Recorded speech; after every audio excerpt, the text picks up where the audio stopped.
I daily a Jeep that's eligible for antique plates this year and rely on it every day, rain, shine, and especially snow. Even if I could shelter it altogether from the Salt Belt's vendetta against it, I wouldn't. Because this thing's a superhero in the snow. Whatever it's up against, it grabs it by the plums, calls it a sissy, and plants a wet one on its girlfriend. Generally speaking, there's not much that can kill this vehicle, but 25 years of Northeast road salt exposure will.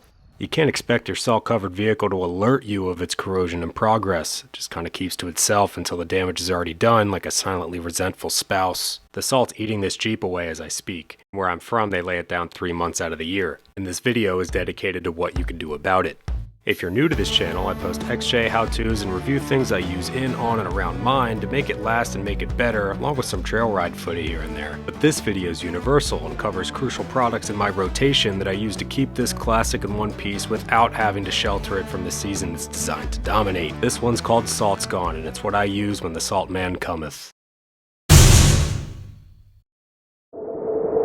This stuff comes in 2 variants, the gallon jug and the bottle that's meant to integrate with a garden hose, and I'll explain why one is superior in a little bit. To get this out of the way, yes, salt dissolves in water, and this isn't a fishing boat, so why do we need this? Because what's on your car isn't just salt, it's Saltzilla. For one, it's designed to stick and reactivate with humidity, plus the stuff it's mixed with that makes it even harder to remove. Or just blasting it with water just moves it around, since together with road oils and dirt, it's a different animal altogether.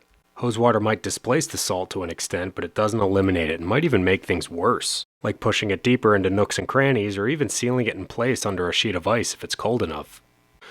With only water, there's nothing to keep the salt's ions from reattaching and drying into corrosive crystals as it dries. SaltsGone uses chelating agents that grab those ions and hold them in a solution so they don't just reattach to the surface and crystallize when the water dries. SaltsGone lifts that grime and makes those corrosive chlorides harmless since they're neutralized and can then be successfully rinsed off with water. Yes, soap can work for this, but if there's salt on the road, it's too cold to wash the car in the first place. You also don't want to drag a wash mitt across the paint with a film of crystallized rocks on it. I'm going to show you the actual process here, but if you've got an XJ, I built an entire storefront linking everything I use in, on, and around mine to help connect fellow owners to stuff I and the rest of the community have success with. Easy upgrades, detailing, vetted maintenance and build parts, and everything else. If you have an XJ you're keeping nice or making better, drop by and check it out. It helps fund the effort and I really appreciate it. So how do you actually use this stuff? Well, the bottle version attaches to your hose and there's a dial to start, stop, and mix that flow as you go, but my first time using SaltsGone was with this bottle and it broke on me entirely, so I can't recommend that version. I ended up just grabbing the gallon to use with a pump sprayer for results that are just as good. While feeling too expensive at first, the 1 to 100 dilution ratio actually puts it ahead of competitors from a price per serving perspective. And you can't know for sure if the bottle is actually adhering to that ratio or just full autoing more product than necessary, so I definitely recommend the jug. I do jack that up to 5 to 100 because it feels good to be bad, but you just drench the entire vehicle in it, including the wheels and tires, starting high and moving downward, taking special care to launch it into cracks and seams since that's where the havoc actually starts. And then you just wait a few minutes for the solution to work its magic, and while watching the suds glide down, take that opportunity to bask in the inherent joys of taking care of something you cherish.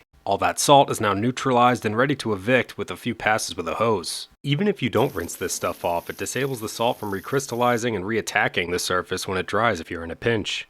Give the underside some business too, but the best way to protect that is with a lanolin undercoating, and I'll be reapplying mine shortly. The SaltsGone is just one hack I use for corrosion protection, but I'll link the dedicated link list I put together that covers the bare basics and seasonal rust prevention that I highly recommend checking out. It's a short list, but it's got virtually everything you need to have a fighting chance against your local government's conspiracy to destroy things you love with industrial corrosives.